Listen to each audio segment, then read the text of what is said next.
A lot of people make resolutions at the beginning of the year, and I think that those are just plain stupid. I like to do something a little bit different. So what today's video is going to be about is how I start out my year, how I go about a methodical process of thinking about the entire year, who I'm trying to be this year, what I'm trying to accomplish, and I'm going to show you the 3 different areas that I like to plan for, and then I'm going to give you some tips on how to create a plan of action so you can actually make sure you put these things into practice and get them done. Let's get started.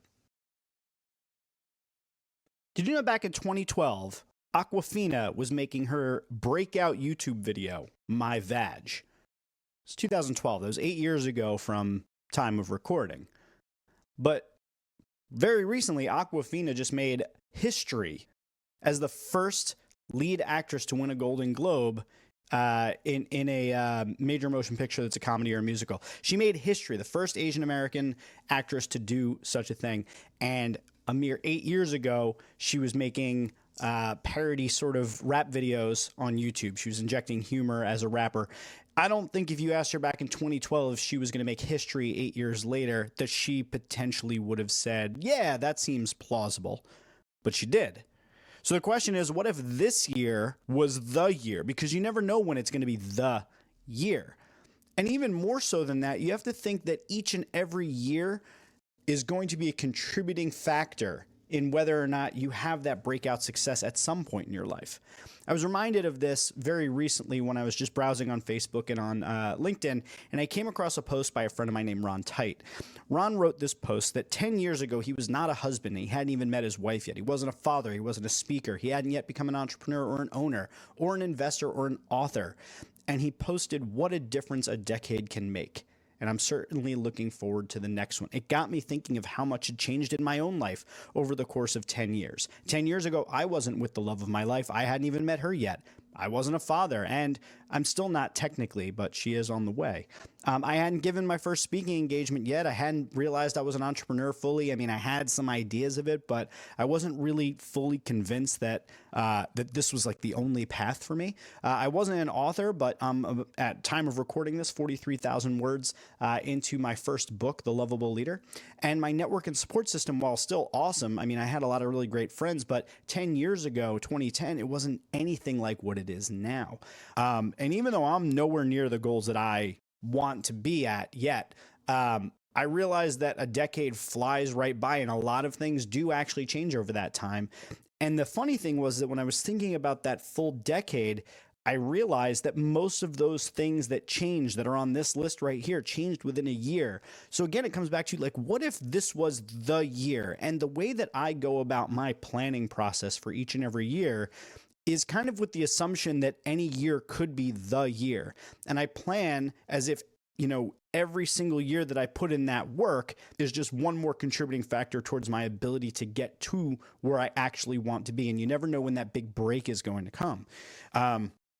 So it's just a reminder that the reason that you would be doing any of this planning and goal setting and things like that is because you have somewhere that you want to go. You have a bigger ambition that you want to go after, and that's why you set goals and build plans and take more action. Now, if you're content with where you are, please just hit the stop button and stop watching this, because that's not what today is about. What today is about helping you to set the course for your entire year. It's so that you have a framework and a foundation to fall back on, so that throughout the year, when you feel lost or feel scattered, like I often do because of my ADHD, that you have something to come back to and say, okay, this is actually what I'm all about this year. So I created a resource that you can download. If you go to jgibbard.me/2020vision, you'll be able to download a digital workbook that you can use to follow along and go through the different exercises that we're going to be doing here. So I would tell you to pause at this point, open up a new tab, go download that, and then we'll get started.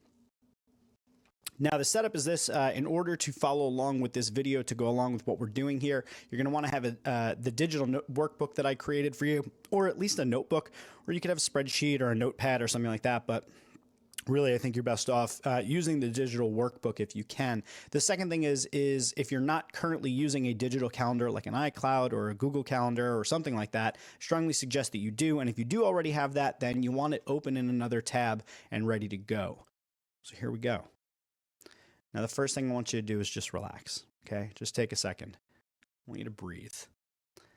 I want you to think about who you are. I want you to think about who you want to be, what you want to accomplish in your life, really big picture stuff. And I want you to think about what you really want to accomplish this year. I want you to think about what the end of a really successful year might look like. What sort of tasks have you checked off of your list? What sort of bucket list items maybe did you cross off the list? What sort of ambitions did you conquer? What sort of things that you want to get done at work, at home, etc. did you cross off that list? I want you to have that settled in your head. Now, if you've got all that, if you've got some sort of an idea of what it is that you want to do, let's get started.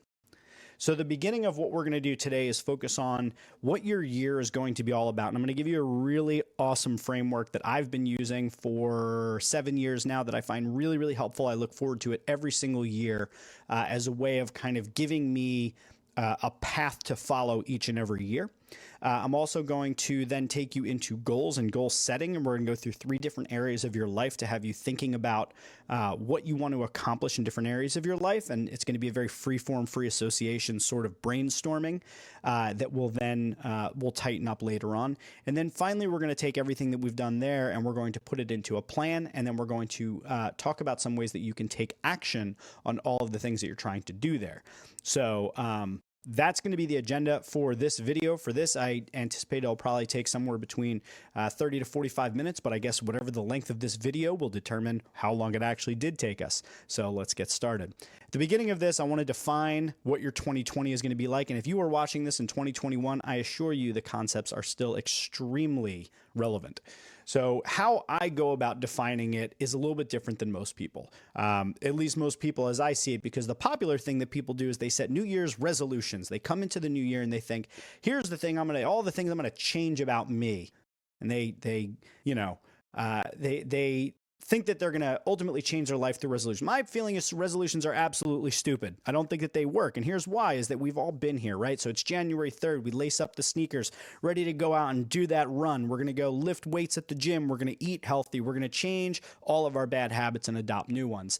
But by February 3rd, things have changed. We've basically fallen back into old habits. And that's because resolutions are very difficult to keep. They're the sort of thing where we're making big, broad, sweeping, grand changes. And when we fall back and we don't actually accomplish the resolution that's often out of reach, then we get upset with ourselves and we kick ourselves when we're down and we're like, oh man, I said I was going to eat healthy, but I ate pizza last night. I guess I'm going to eat pizza tomorrow night.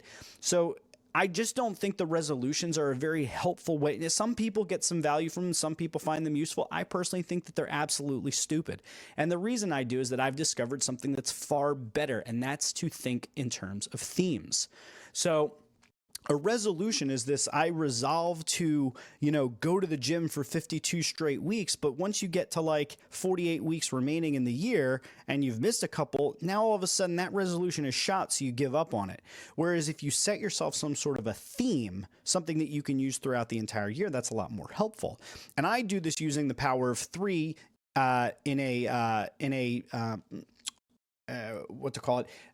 it's a system that a guy named Chris Brogan has been using since 2006, and I discovered it in 2013. I'll let him describe it, but this is his whole description of it. If you want to read it, you can find it by Googling Chris Brogan, My 3 Words 2013, but I'm going to highlight the important parts here. The 3 words sum up what you want to work actionably or on changing or improving in the coming year. It's to look deeper than a single goal, and it's to try and give you an entire mindset to think from, right? And the concept of these 3 words is to kind of give you a path. So the idea is, instead of picking resolutions, you pick 3 words, and those 3 words become your themes for the entire year.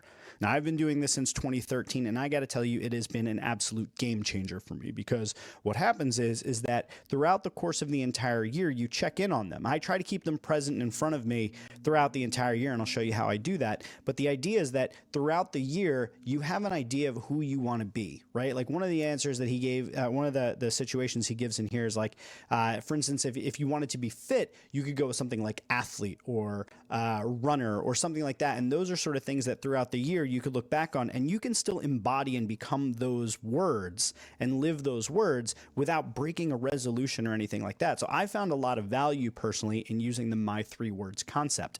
I would strongly encourage you to adopt it, even if it's just for this year, to give it a try. But I think if you're anything like me and you're ambitious and you want to accomplish great things in your life, you'll find that the 3 words methodology of kind of planning out your year is a really, really helpful one. So I'm going to share with you what my words for 2020 are, because I think maybe it'll help you kind of more crystal visualize it, right? So I like to keep the words in front of me by creating a wallpaper for my phone. I usually use something to do with superheroes, surprise, surprise.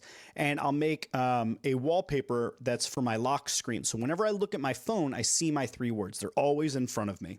My 3 words for this year are going to be embrace, outspoken, and discipline. And the reason why is this. So embrace is that I am right now embarking on starting a new business. And at the same time, I also have coming up in the April-May timeline, my first child is being born. And that is going to be a massive change in my life. I know that between the lack of sleep, the starting the new business, learning how to change a diaper, learning how to be a parent, all of those different things are going to introduce a level of chaos into my life. My in-laws are going to be around a lot more. And while I love them, I'm sure while being sleep deprived and trying to grow a business and all these things, like I'm going to be in a mind of potentially overwhelm at all times. At the same time, I think that there's a number of things that are going on in the world that could lead me to feel very anxious and overwhelmed. What I've decided to do is take all of that energy and instead say, you know what, I'm going to embrace all of this. I'm going to embrace the chaos. I'm going to embrace the change in my life. All of these things came to me by way of my own decisions. I decided to start a new business. I decided, we decided we were going to have children. All of these are things that were within my control to a certain extent, and I get to choose how I react to them. So I'm choosing that whatever chaos comes my way this year, whatever things, whether they are foreseen or unforeseen, I'm going to embrace them to the best of my ability. Now, I don't expect to be perfect, but I do expect to try and embody a warm embrace of the chaos and challenges that are going to come my way this year. So that's the first one, embrace. Outspoken. One of the things that I noticed about myself over the course of the last 5 years or so is that I have become a lot less active on social media. Maybe not 5 years, maybe less, it's somewhere in that range. But I've been less active on social media, and that's caused me to be more of a lurker. I watch more things. I don't post as much. I don't put things that that would be valuable or helpful to people out in the world. And at the same time, I also feel like I've shrunk away from some of the conflicts and confrontations that might arise online when I see something that I believe is wrong. If I see somebody being racist or sexist or ableist or something online where I see that I am in a position where I have the power to affect change and at least stand up when I see something wrong, I have the power to do that. I was not doing that for a very long time. And as I'm trying to educate myself more and more on different topics that I wouldn't know by way of being, raised and living a life as a white cisgendered male, I'm trying to be more aware of those things. And I'm also trying to be more outspoken when I feel that I can contribute in a positive way that helps to contribute and make the world a more equitable and just sort of place. So outspoken is my reminder to myself that I don't have to be quiet, that I can actually put my thoughts and opinions online, that I don't have to retreat, and it's actually my responsibility that if I have something valuable that I can offer to the people I'm trying to serve, that I should do that. So outspoken is my reminder to not be quiet. It's my reminder to jump into conflict when I feel like I can make an impact. And then finally, disciplined, as somebody who has ADHD, and typically has a hard time doing consistent regimented activities. And I'm much more of a sort of feast or famine type. I'll sit and I'll work for 10 or 15 hours at a time, and then I'll have 3 or 4 days where I do absolutely nothing. I've decided that one of the things I'm really going to continually try to impose upon myself, and this is similar to words I've used in the past, like focused or diligent, but I'm trying to work more and more on creating systems that keep me disciplined towards the things I want to do, whether that's eating healthy and being disciplined there, being disciplined about working out more frequently, or being more disciplined about how frequently I create content and how I structure after my time. So these are my 3 words for the year. And I'll tell you over the course of the last 7 years that I've done this, that there are a couple different ways that I think you can go about the my 3 words exercise to make the most value. Now, I'm sure Chris would be the expert on this more so than anybody else, because it's as far as I know, he invented the 3 words movement and is the person to do it. But here's how I've always interpreted it and how I've always related to it as I approach the my 3 words exercise. So the first option is that you can think of the big picture, like, who do I want to be in this world? This is a time for you to just like sit and think about this for a second. Like, who do I want to be in this world? And then you want to try and find 3 different words that are attributes, 3 different aspects of that person that you want to be, right? Like, so if you wanted to be a leader, for instance, like you might have like confident, kind, communicative, right? Those might be the 3 words that you choose that make the most sense to be that person in the world. So those might be your 3 words for the year, right? So that's option number 1, is you can go that route. The second option is you could say, who do I want, what do I want to change at home, at work, or for myself? That slide's wrong. Sorry about that. It's what do I want to change at home, work, or for myself. So it's really looking at 3 distinct areas of your life and then picking 1 word for each of them. And it gives you a little bit of balance, right? So you might say, I want to, like for your health, you might have 1 word. You might have 1 for yourself as a professional, and then maybe you might have 1 for yourself as a spouse or as a parent, right? So that's the second option, is you figure out, what do you want to change about your home life, your work life, your for yourself, your professional, your personal. So kind of pick 3 different categories. So what I want you to do at this point is I want you to actually write options for yourself for the 3 words. And I'm going to give you 3 minutes to do this. So I'm going to set a little timer right here, and you're going to be able to go through this for the next 3 minutes. And I want you to write down as many options as you can for your 3 words, whether you take the approach of who do you want to be in the world and picking 3 words for that, or whether you want to pick 3 distinct areas of your life and 1 word for each of them. So I'm going to give you 3 minutes starting now.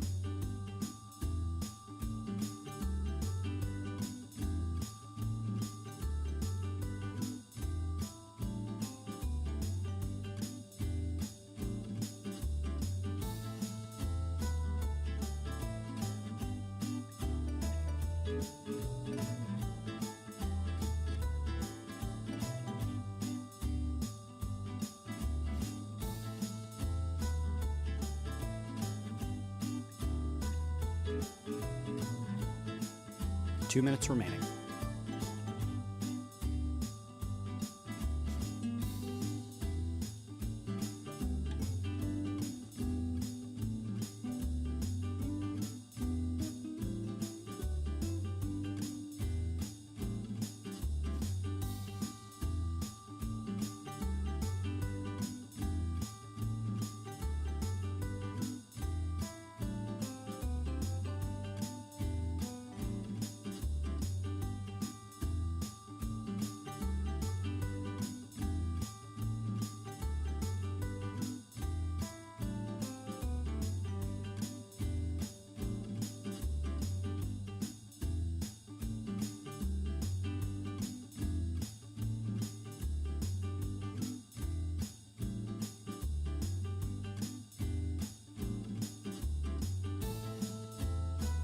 One minute remaining.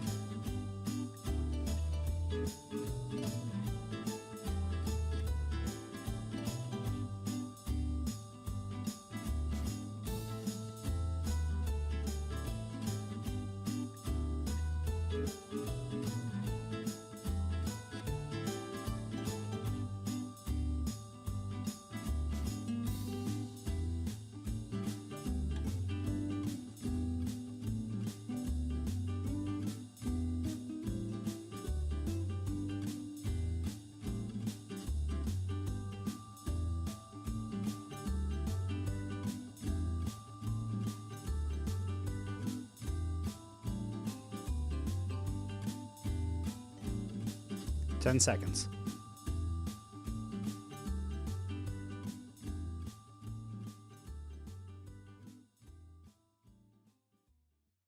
Okay, so hopefully by now you have a giant list of all different words that could potentially be your words for the year. I got to tell you, I think about this all year. So even though I have my 3 words for 2020 so far, I actually think about what my words are going to be for the next year throughout the course of the year, and I'll write them. I use Notion for all of my note taking, as many of you know. I have a notepad where I'll just start brainstorming what my words are for the next year. And a lot of them are just things that I feel like are deficiencies for me throughout the year as I go through it, or areas where I feel like I really need to level up, or any number of different things. And once you get into the habit, it really does have an interesting way of defining how you see the time that you're spending doing just about anything. So I hope that part of the exercise was valuable for you. We'll talk a little bit more. Now, one thing that I strongly suggest you do coming out of this is don't just stop at your list of 3 words. First of all, you have to pick 3 words from that. But the second thing that I would suggest that you do, whether you do this publicly or privately, is write a post about why you chose those 3 words. What do those 3 words mean to you?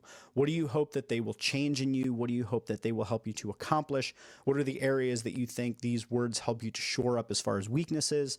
So every year, not only do I pick my 3 words, but I also post my 3 words on my blog and write why I'm choosing the words, and give a little bit more of an in-depth explanation about why they'll have value for me. So I would strongly advise you do the same. So whether you write it in your own journal, in a private Evernote or a private note, or whether you put it as a blog post on your blog or on Medium or on LinkedIn or whatever, all of that will be helpful for you to get a better sense of what those words actually mean to you and what you hope that they will change about you or help you to grow in this coming year. So the other thing is that if you do decide to post them publicly, the nice thing about that is that does sort of create a level of public accountability for yourself, which I think can be really, really helpful.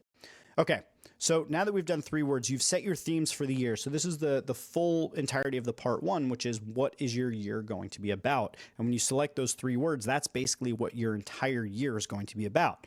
So then you have to put them into practice, right? So now you've got this idea of like, generally speaking, here's the path that I'm following in 2020, but now we get into actual goals. And when I like to set goals, I personally always use SMART goals. I've been using them as a strategist since the beginning, which are specific, measurable, attainable, relevant, and timely. Some of you are very familiar with this concept. For those of you that are not, I'm going to explain it by giving you just a couple examples. But the very purpose of using SMART goals is so that you have a way of determining whether or not you've actually accomplished a goal. And I'm going to illustrate that over the course of the next several examples.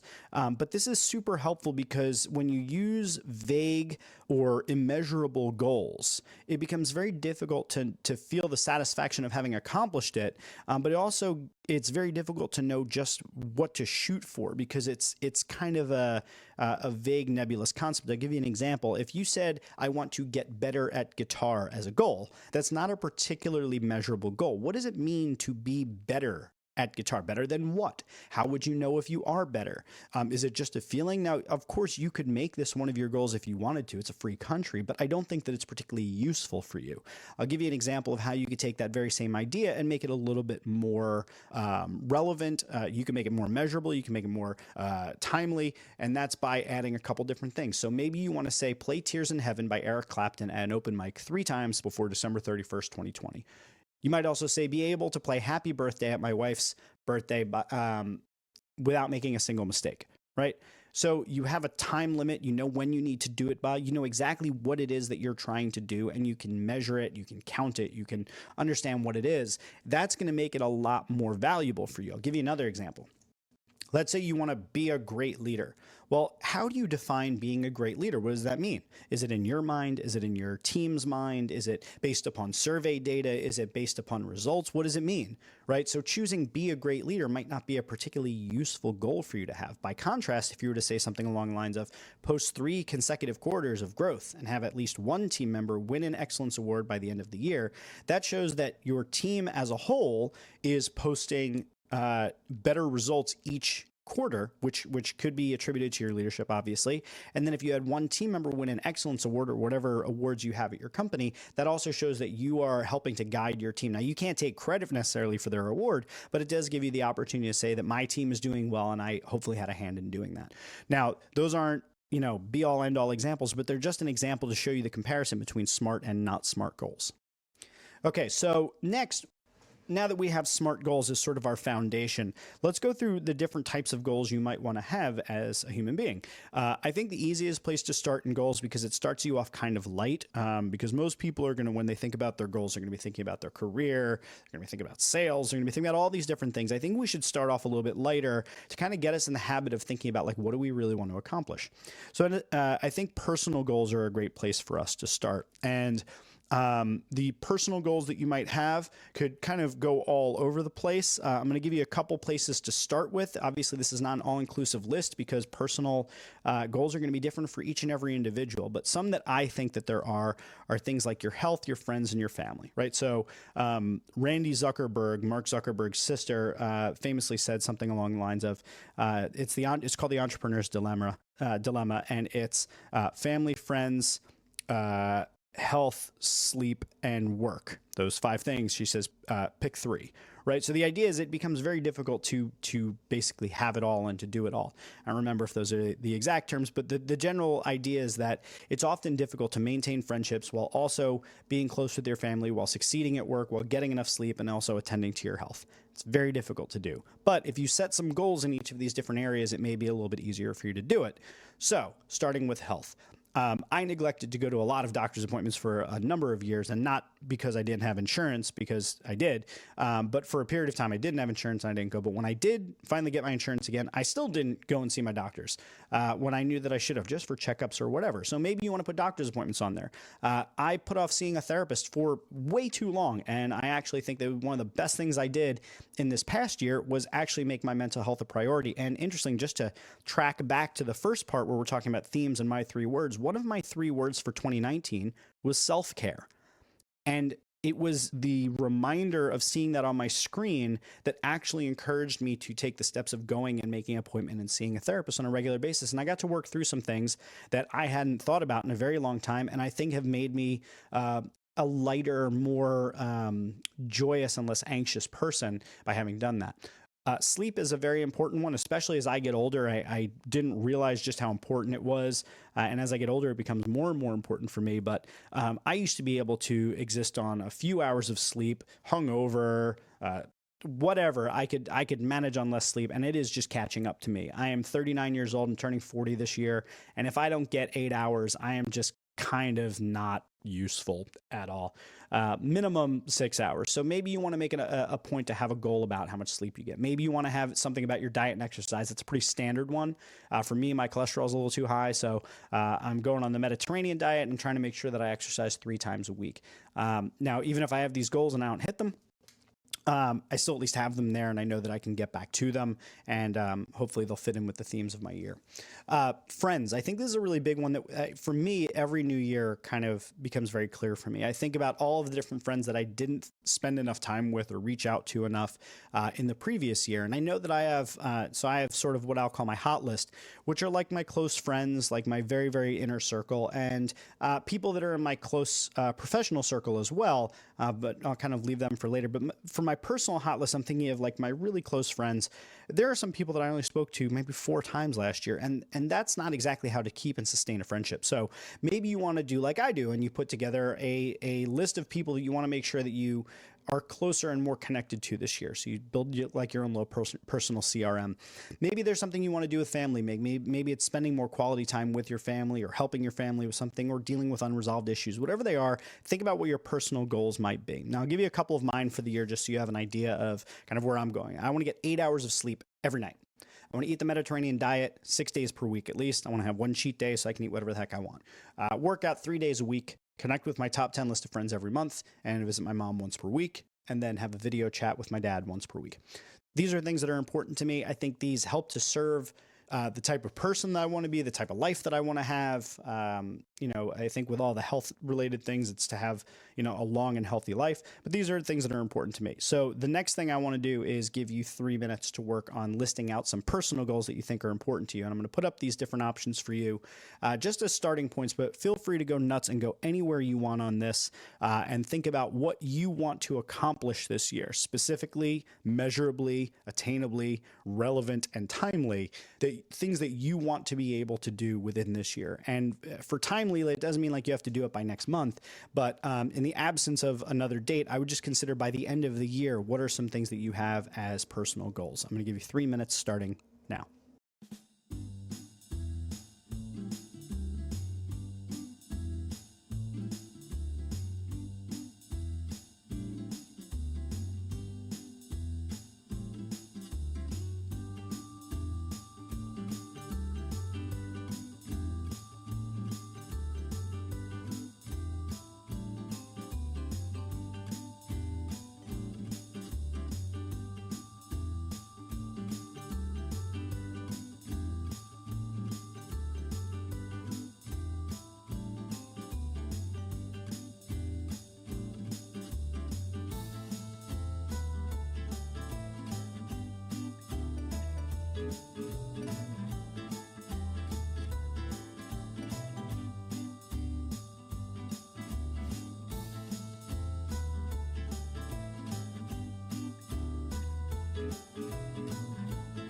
Two minutes remaining.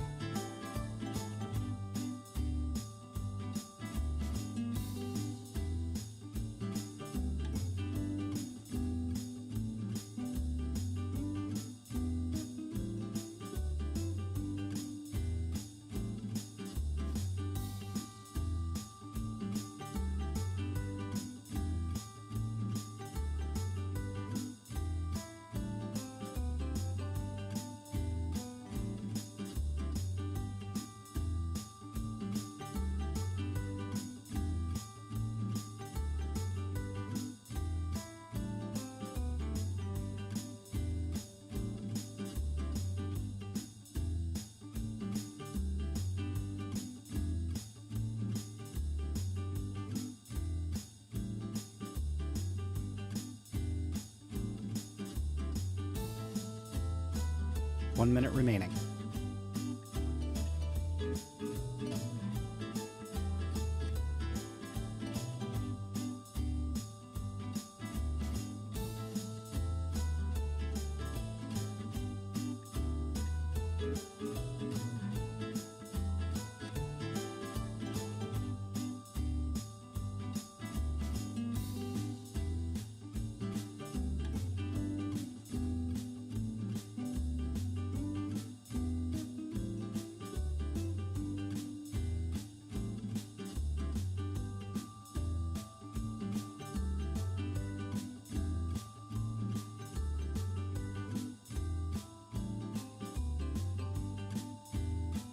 Ten seconds.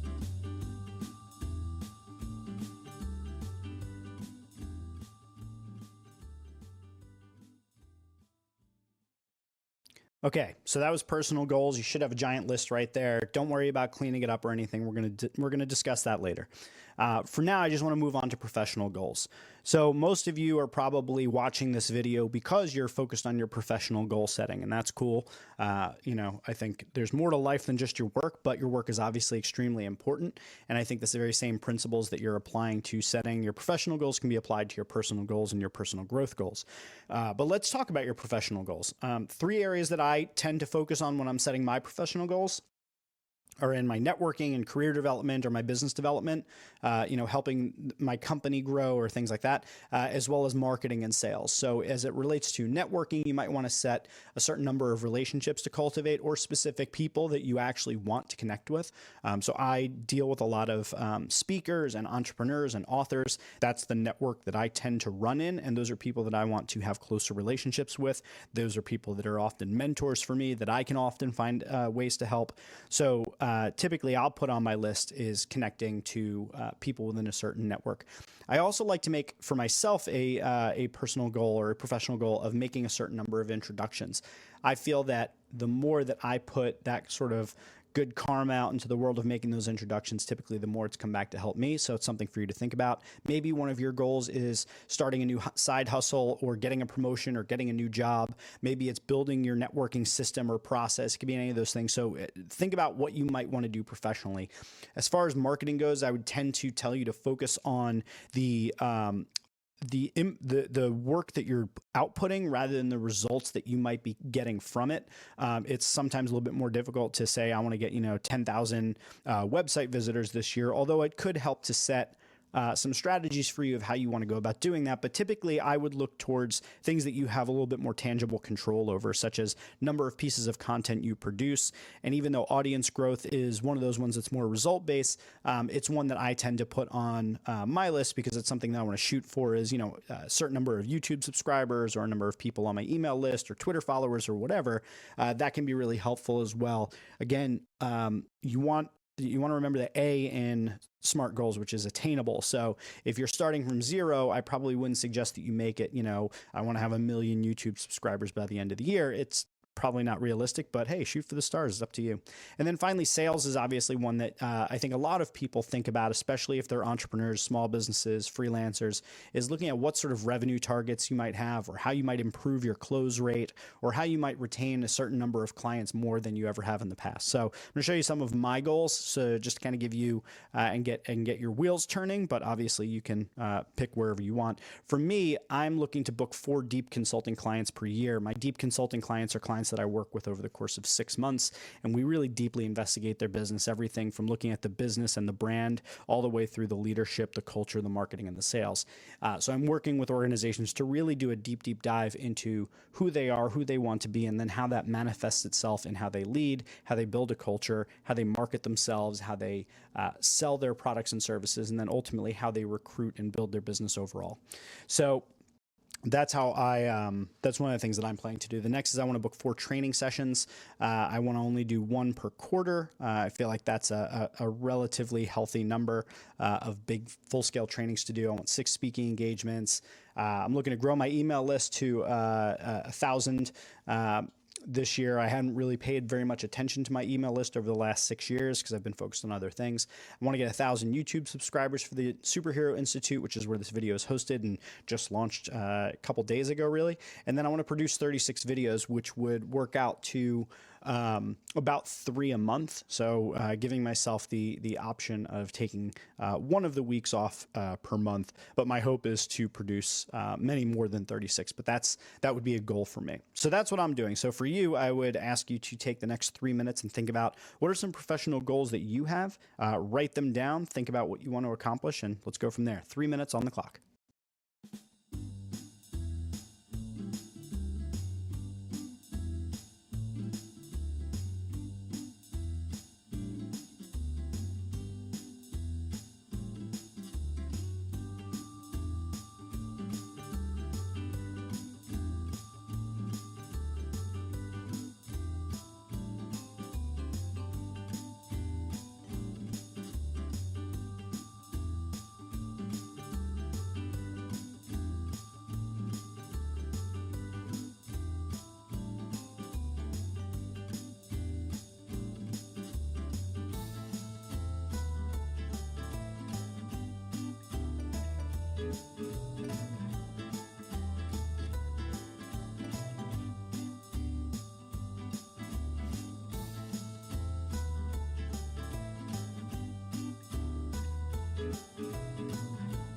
Two minutes remaining.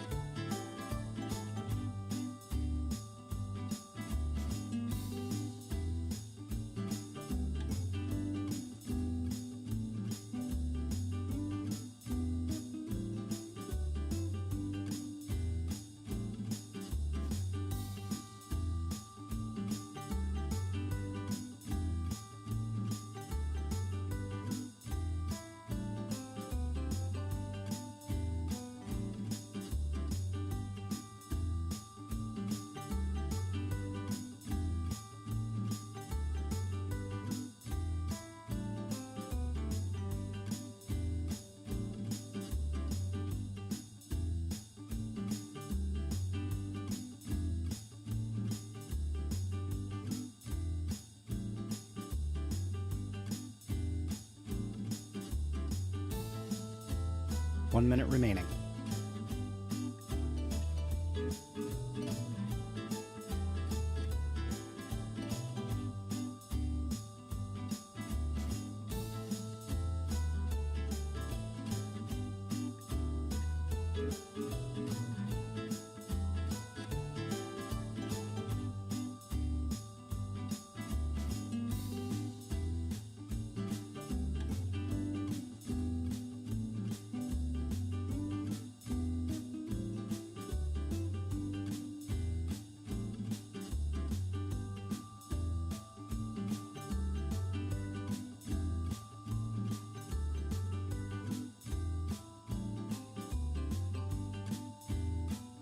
10 seconds.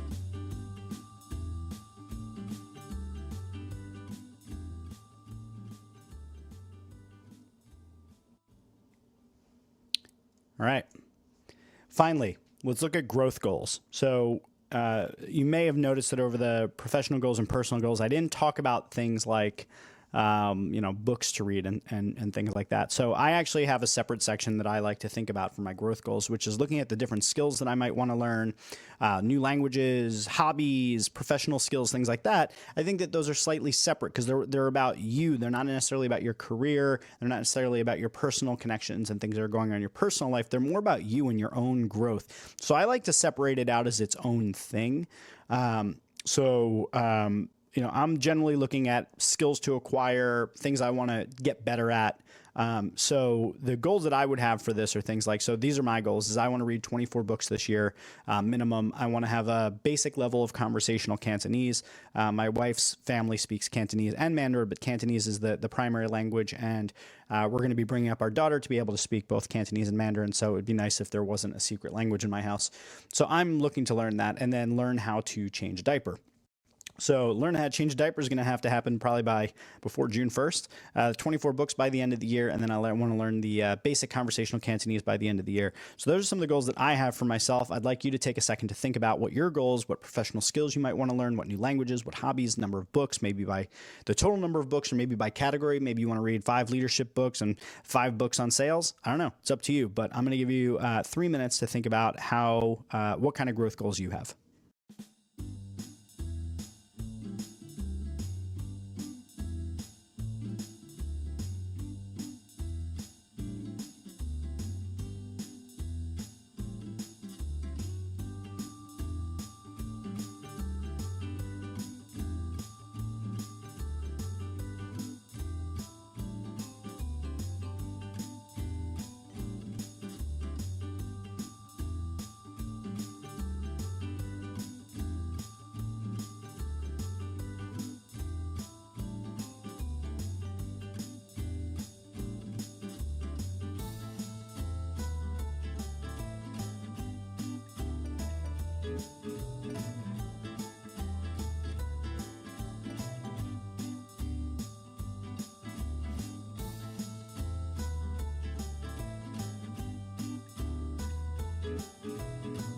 Two minutes remaining.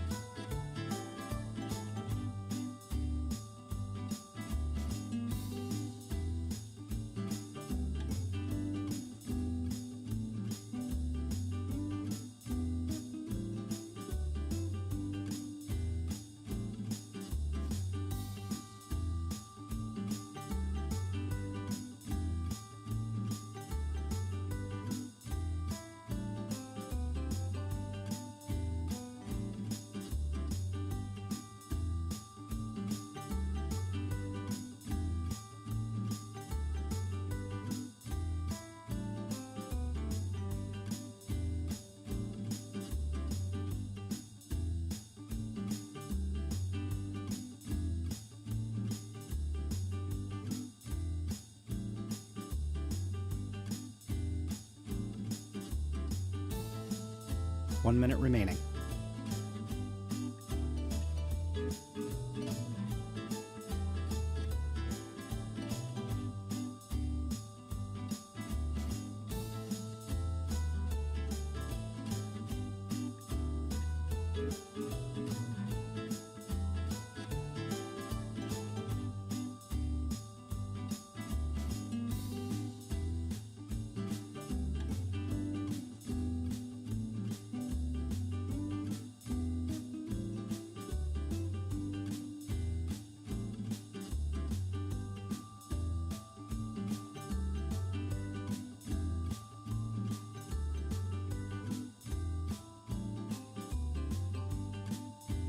Ten seconds.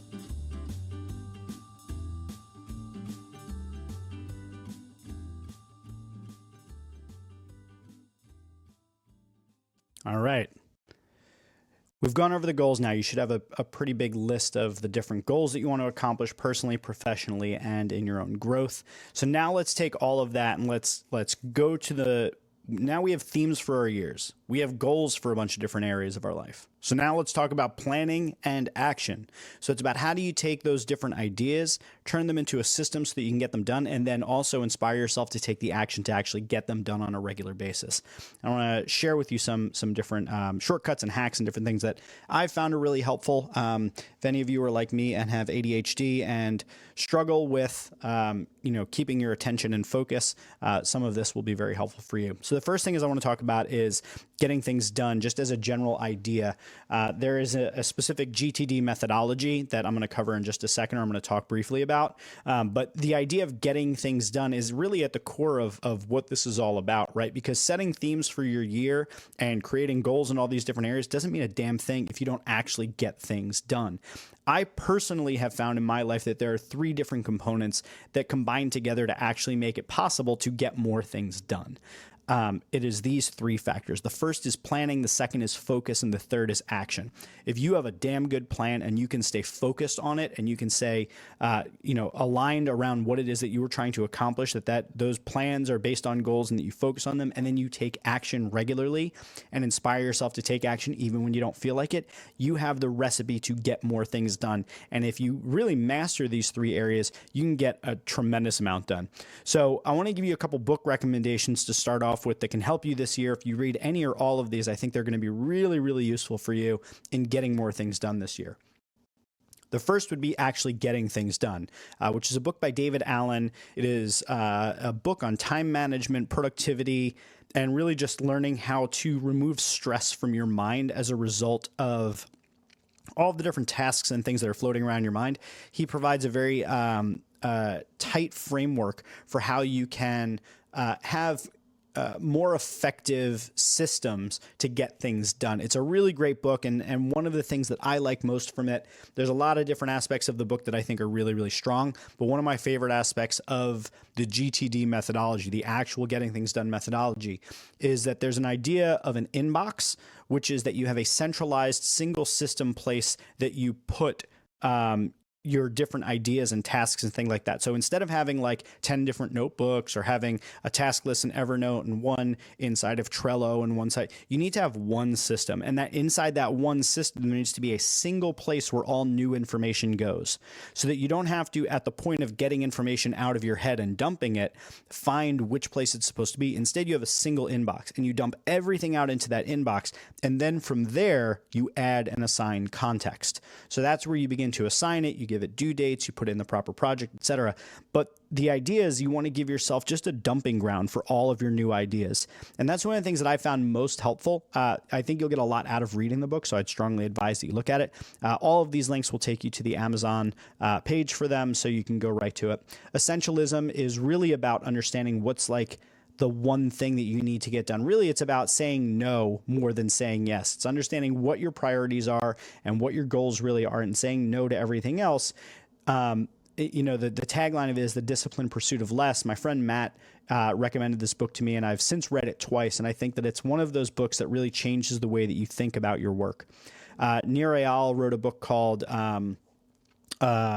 Hooked as his first book, and it was about creating habit-forming products. His follow-up book is Indistractable, which is basically, I think, his antidote for helping you to detach yourself from all of the different things that try to steal your attention away. The 5-Second Rule is an amazing book by Mel Robbins. You can find the YouTube of her audiobook if you look around for it. You can also buy the audiobook, obviously, on Audible. I strongly recommend the audiobook of it is really great because Mel's story is so personal and she really does a great job telling it. But at its core, it's a very simple concept where essentially you think of it like, when the rockets launch off, they go 5, 4, 3, 2, 1, then they launch, right? So what Mel essentially stumbled onto in the way that she tells the story is that essentially she was having trouble getting out of bed for one reason or another, that I would let her tell the story. But she decided the next day that she was just going to launch herself out of bed like a rocket. She was just going to count down 5, 4, 3, 2, 1, and then get up no matter what, no questions asked. And this idea, this 5-second rule, is actually applicable in a lot of different areas of your life, whether it's you want to initiate behavior change or whether it's that you want to get yourself out of bed in the morning or get yourself to the gym or whatever it is, simply by having this system in your head where essentially if you want to do something, you implement the 5-second rule. You say, I'm just going to do it. You say 5, 4, 3, 2, 1, go. And then you launch into whatever that thing is. It stops your brain from giving you all the reasons not to do something, and it gives you all the reasons to do it by basically leaping right into action.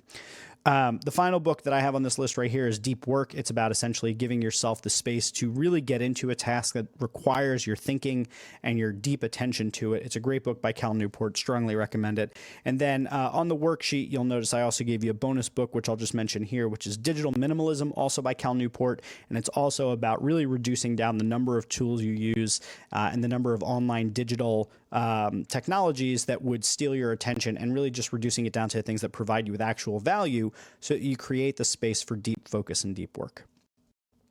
So all those will be helpful for you.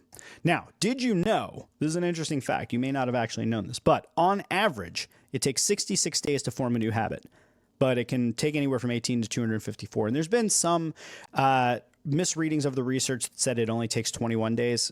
Again, it can take anywhere from 18 to 254, but the actual study that this comes from says that it takes, on average, 66 days. Now, if you do the math, that actually, you know what, actually, before we get to the math, let me explain the function, the way that habits actually work. So the cue/trigger, then the routine, then the reward. And I'm not the first to use this example. The first time I actually heard this example was on the Social Triggers podcast with Derek Halpern. But the gentleman that was on the podcast with him was talking about how toothpaste became an actual thing that people used. When toothpaste first came out, they had a hard time getting people to adopt using toothpaste. They didn't brush their teeth that much. So what they basically stumbled upon, if I'm getting the details of the story right, I'm getting the whole story right, but maybe not the individual details. But essentially, they added menthol to the toothpaste, and what that does when you brush your teeth, you notice the kind of tingling sensation that you get after you're done brushing your teeth is from the menthol. Now, interestingly enough, and I don't know if you've ever thought of this, but the menthol actually doesn't clean your teeth. The mint flavor in toothpaste actually does absolutely nothing. It's not an active ingredient. It's just there to make your teeth feel fresh. Now that actually fits into the science of habits in the reward phase. So essentially the way habits are built is there needs to be some sort of a cue or a trigger that reminds you to take an action or to do a thing or to start a routine. And then at the end of that, there needs to be some sort of a reward so that you know that it's been completed. So in the situation of toothpaste, the cue or trigger that they did in the marketing is that when you feel a film on your teeth, that gunky kind of feeling, that you go and brush your teeth, and then the reward at the end is that fresh feeling from the menthol, right? That's how they created a habit of brushing teeth. And I'm sure you can all think of it right now. I'm sure some of you listening to this right now are feeling like, should I go brush my teeth? Because you know that feeling, and you know the reward that comes from brushing your teeth is that clean, minty type feeling. So if you want to install new habits, you have to create ways for yourself to actually install these new habits. You have to find ways of creating those kind of triggers, establishing that routine, and then the reward that will come from it needs to be something that kind of closes that loop for you. Now, I'm not the expert on the science of forming habits. I will at some point make a video about habits once I've done a little bit more research into going real deep into it. But for the time being, that's the most that you need to know. But the important part here is let's do the math. If it takes on average 66 days to form a new habit, that means that every year you have approximately 5 opportunities if you were to go one right after the other to create new habits. That's not accounting for, like, you fall off the horse and you get back onto it, but you're going to get approximately 5 opportunities to create new habits this year. And that's a pretty remarkable thing if you really think about it. If you were to create and install some really profoundly important habits this year, you could really change the course of your life fundamentally. So I would encourage you to think about what type of habits do you want to create this year, and what sort of disciplines do you want to install? So now that we have that in mind, right, the science of habits at a very high level and the idea of installing new habits, can you just for a second think about what is something that you wish that you had as a habit? What's the thing you wish you could do every day? Well, I'm going to give you some time to think about that. I'm going to give you 1 minute to think about it. That 1 minute is for you to think about one thing that you should be doing every single day. Now, write down a list of it if you want to, but you're going to circle one thing. And then your goal is to install a habit. You have 5 tries this year to install that one new habit.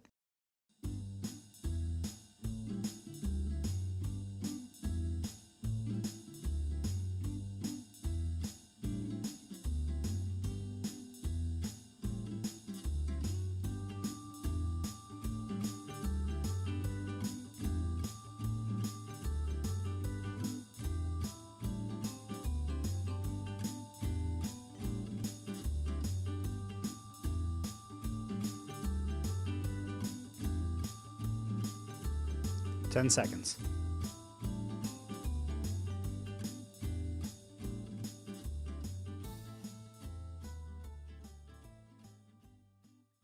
Okay, so now you've thought about one thing you want to do every day. And that seems like a good sort of habit to be in. But you probably also have some things that you want to do throughout the week, right? Well, I want you to think about what are 3 things that you should do every single week. There's another good exercise. This is discipline, right? So what's the one thing you want to do every day? That could be something you do for work. It's something you do for yourself. It could be something you do for growth. Maybe it's read 5 times or 5 minutes every day. Maybe it's spend 20 minutes in Duolingo every day. Maybe it's do 100 push-ups. Maybe it's make 5 sales calls, whatever it is. That's an everyday thing. But you also have things that you probably want to do throughout the course of the week. Like maybe you want to set aside 3 hours every week for writing a blog post. Maybe you want to set aside 2 hours each week for networking. Maybe you want to set aside 6 hours each week for doing, business development, doing warm LinkedIn outreach or cold calls or whatever it is. You probably have some things you want to do every week. So if you think about if you could look at your year in the macro and say, if I did all these things if I did this sort of thing 3 times throughout the course of the week, or I did these things throughout the course of each and every week throughout the year, then my year would be a massive success. What would those be? So I want you to write down either 3 separate things that you want to do every single week, or something that you want to make sure that you do 3 times a week, something to that effect. So think about your week in aggregate, and I want you to write down some things that you want to make sure that you're doing every week. I'll give you a minute.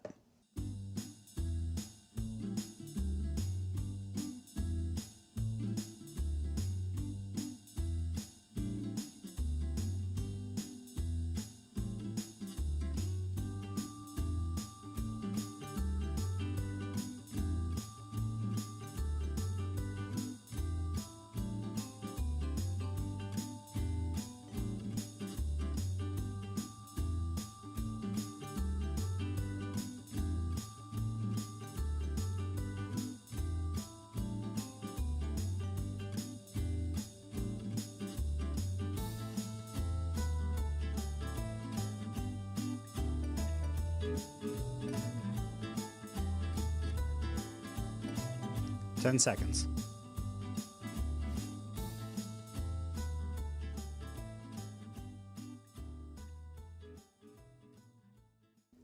All right, so now you've got some ideas of things that you want to do every day and things you want to do every week. So now I want to talk to you about this thing that I do. I've been doing it for 3 years, and it's freaking awesome. It makes my life so much easier, and it's called block scheduling. So the way block scheduling works is if you think of your digital calendar, I want you to get your digital calendar out right now. But the idea is you create another calendar that would basically sit behind your primary calendars, right? So I have my work calendar, my personal calendar, and I have these different calendars that are for like, organizing events that happen in different parts of my life. But I have these other calendars that are just called like personal blocks or work blocks. And the way it works is that I essentially set blocks of time throughout the week so that I make sure to have time to do these different types of things throughout the week, right? So I know every day I'm going to be picking up my wife from work. I know that every day I need to walk my dog. I know that every day I want to be able to meditate. So I set aside these blocks that are specifically for those things. Now I can move around these blocks, or I can put things over those blocks that don't adhere to what is on those blocks. But the point is that as I'm making my schedule for the week, each and every week, I can then look out at my week and say, okay, well, if I have these things to do, what are the windows of time that I have open for doing it? And then put that type of work over there. So for instance, if I had client work, I wouldn't want to put it on Thursday afternoon when I'm trying to do content production, and vice versa. If I have a blog or a podcast or something I produce there, I don't want to put it on a Tuesday morning when I'm supposed to be working on my client stuff or developing things to serve my clients. So I find that a block scheduling system is really helpful because when you're looking at a blank schedule, you can fill that time up with any number of different things. You can start watching YouTube all day, or just slacking off from work, or just, kind of willy-nilly addressing things that aren't necessarily priorities. But if you know that you have a window of time each week for a particular task, you are more likely to actually use that window of time for that task. So I'd strongly advise you to use block scheduling. So I'm going to give you a few moments to actually go into your Google Calendar and do some block scheduling. And what I want you to do is just do 1 week of block scheduling. So your first step is you're going to create a new calendar and just call it blocks or whatever you want to call it. And then from there, you're going to go from the start of your day to the end of your day, Monday through Friday, and you're going to block off in no smaller generally than 2-hour blocks of what you want to use that time for. Now, you can have an hour block like lunch, let's say, or maybe you want to have the first block of the hour for email. But generally, I think the longer you have the blocks, the better. Generally, I like to do 2 or 3 hour blocks for most of the things I do so that I have some ramp up time to get the idea going. And also, I basically give myself the ability to work on multiple tasks within those blocks.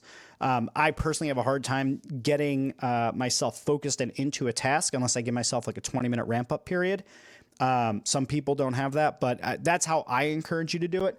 The other thing is that you can set blocks to be a block for this or for that. You probably noticed on my block scheduling, I have blocks that are like for content production or online course development, or I'll have like for client work or new business development. So you can choose to have or blocks, but the idea is set aside a block calendar and you'll constantly be revising it. My version of block scheduling now is nothing like the block scheduling I used to have. It constantly evolves and gets better. And my ability to adhere to an actual schedule and to be diligent and consistent on how I do my work gets better the more I adhere to my blocks. So I'm going to give you a couple minutes. I'm going to give you 3 minutes to go through and add some blocks to your schedule.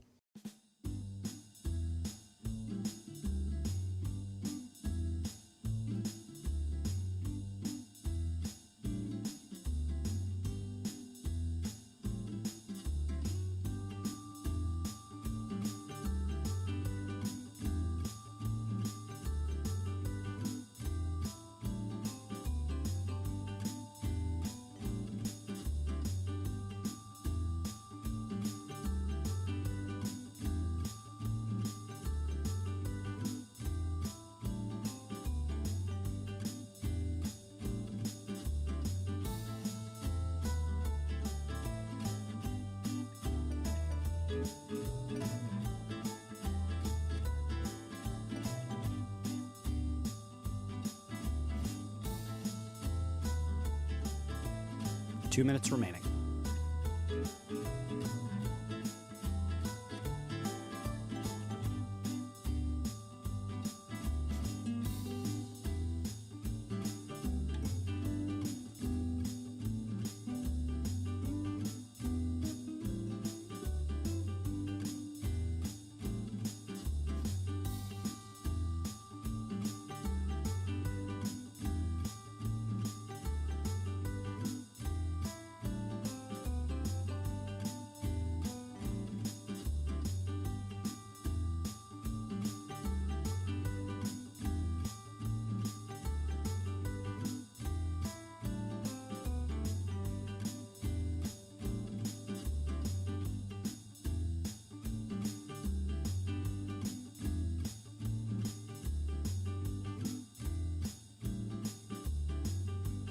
One minute remaining.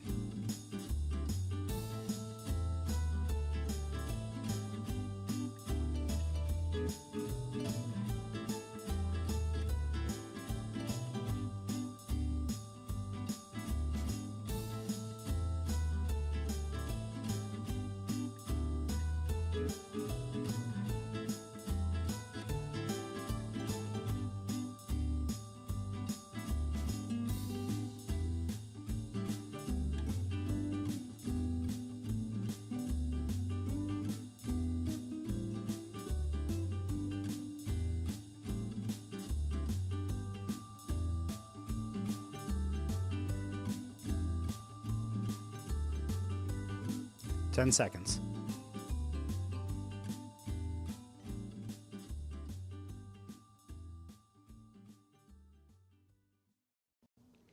All right.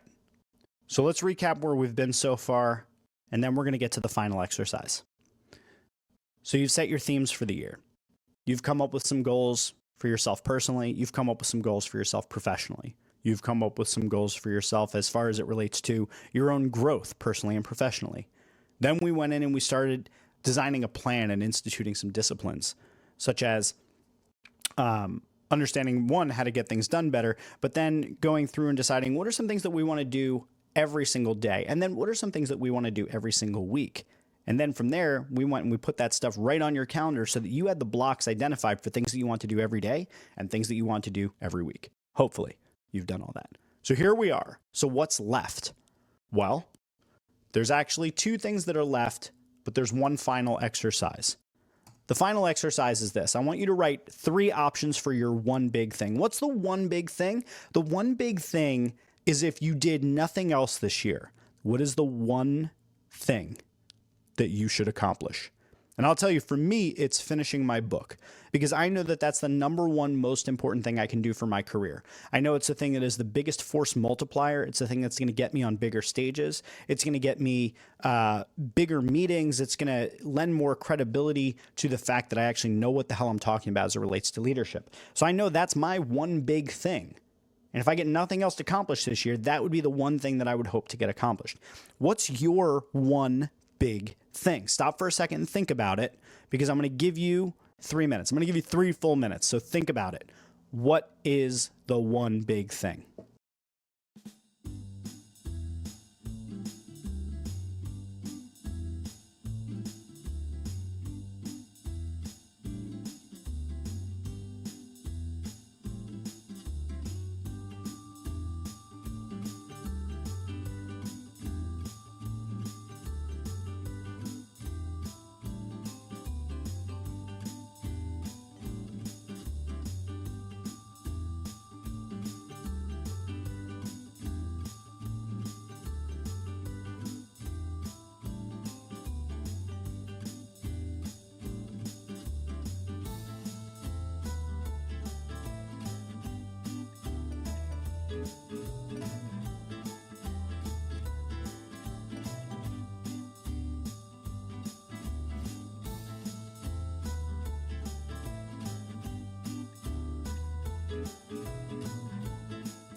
Two minutes remaining.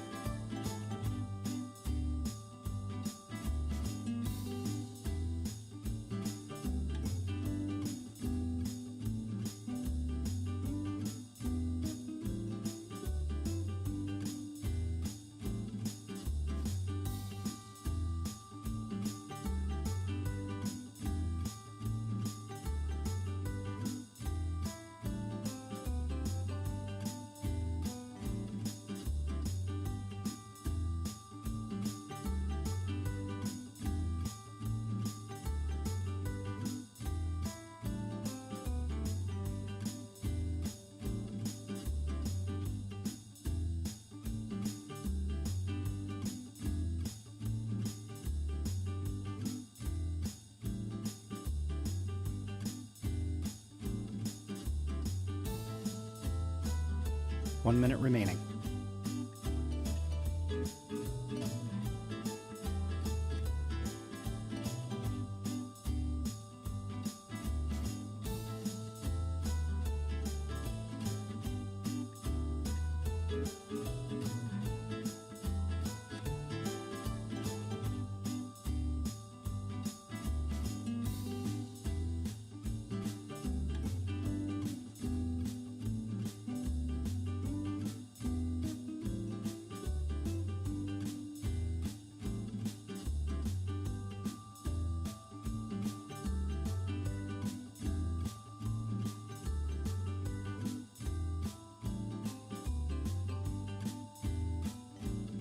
Ten seconds.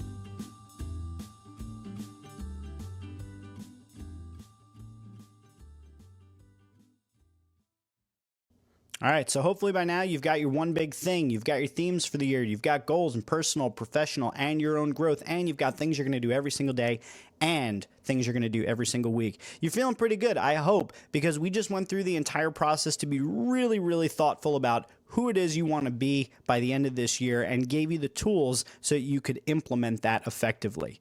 So there's just one more thing. Let me give you one more did you know. So we did the one big thing, and that's because priority is actually a singular word.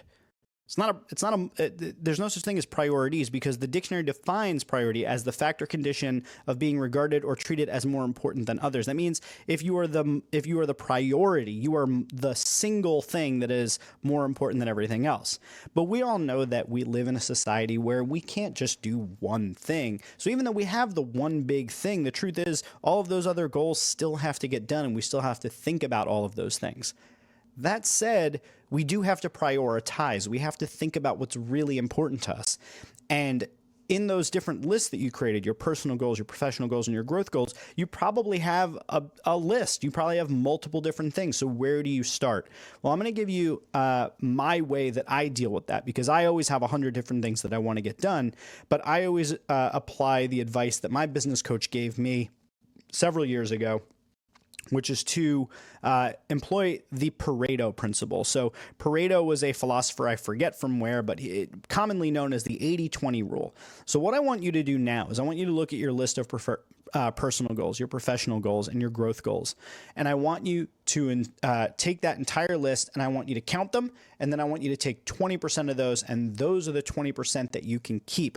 I want you to order your list from 1 to whatever, and then I want you to just keep the top 20%. Now, the ones that are beneath the top 20%, you can keep for if you were to complete any of those top 20%, but the ones that you're going to focus on, the personal and professional ones, you get to keep and focus on the top 20% of them. That's what you're going to do now, and it's the final thing in this entire presentation, this entire walkthrough that I've been trying to facilitate for you here, is I want you to go and do the cleanup. Don't work from a gigantic list. Instead, cut it down to the top 20%. You got 3 minutes to do it, and then we're out of here.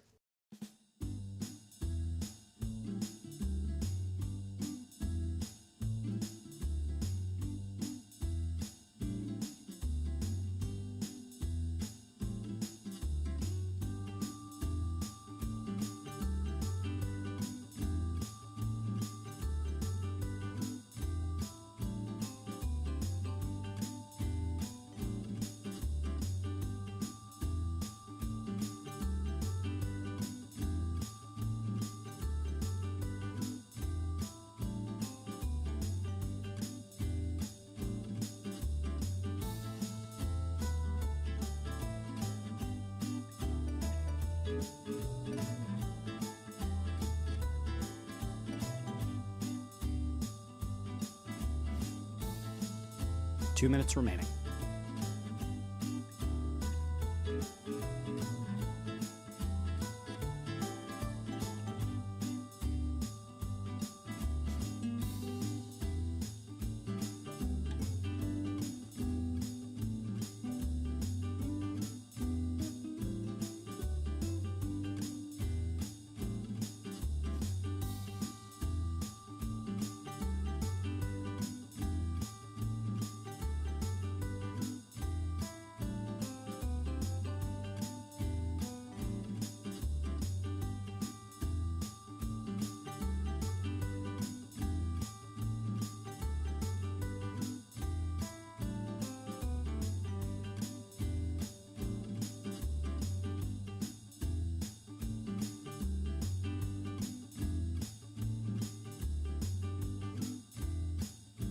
One minute remaining.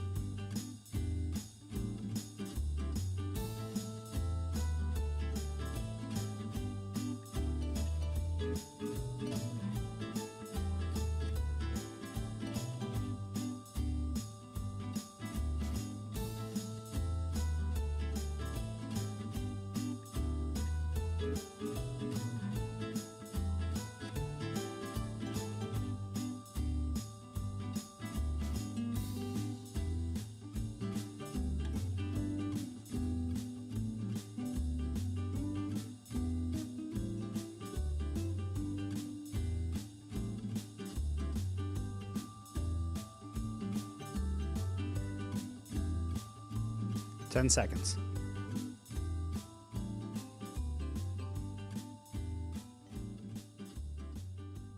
All right, so I just want to extend a heartfelt thank you for sticking around through that entire video. I hope that you found that it was valuable. My goal here was to facilitate a goal planning and goal setting session for you so that you could actually do the actual work of putting out what you want to accomplish this year and how you're going to go about doing it, and hopefully giving you some systems that you hadn't thought about before that'll help you do it. I employ and use all of these systems each and every year to help me be more effective and accomplish more each year. So I hope that you find it helpful. If you found it helpful, please feel free to give me a shout out right in the comments. Comments are always helpful for the YouTube algorithm, and also let me know what you like and what you don't like. If you have an idea or something that I missed, or you have a strategy or something that you think would be useful to add to this conversation, please put it in the comments right below so that I can learn from it myself and maybe incorporate it into next year's video, or add it as an addendum to this particular video, or do whatever I can to make sure that other people can benefit from the strategy that you have that I currently don't.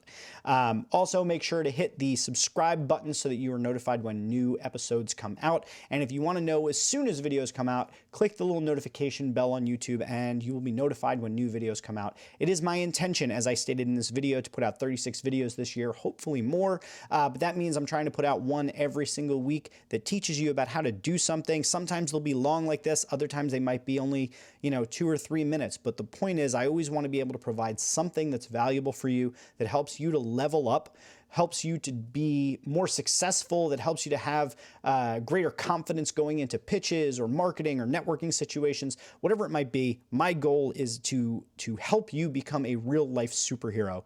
So I thank you for being here for this, and I hope you come along for future videos. Good luck to you in 2020, and I'll see you in the next one.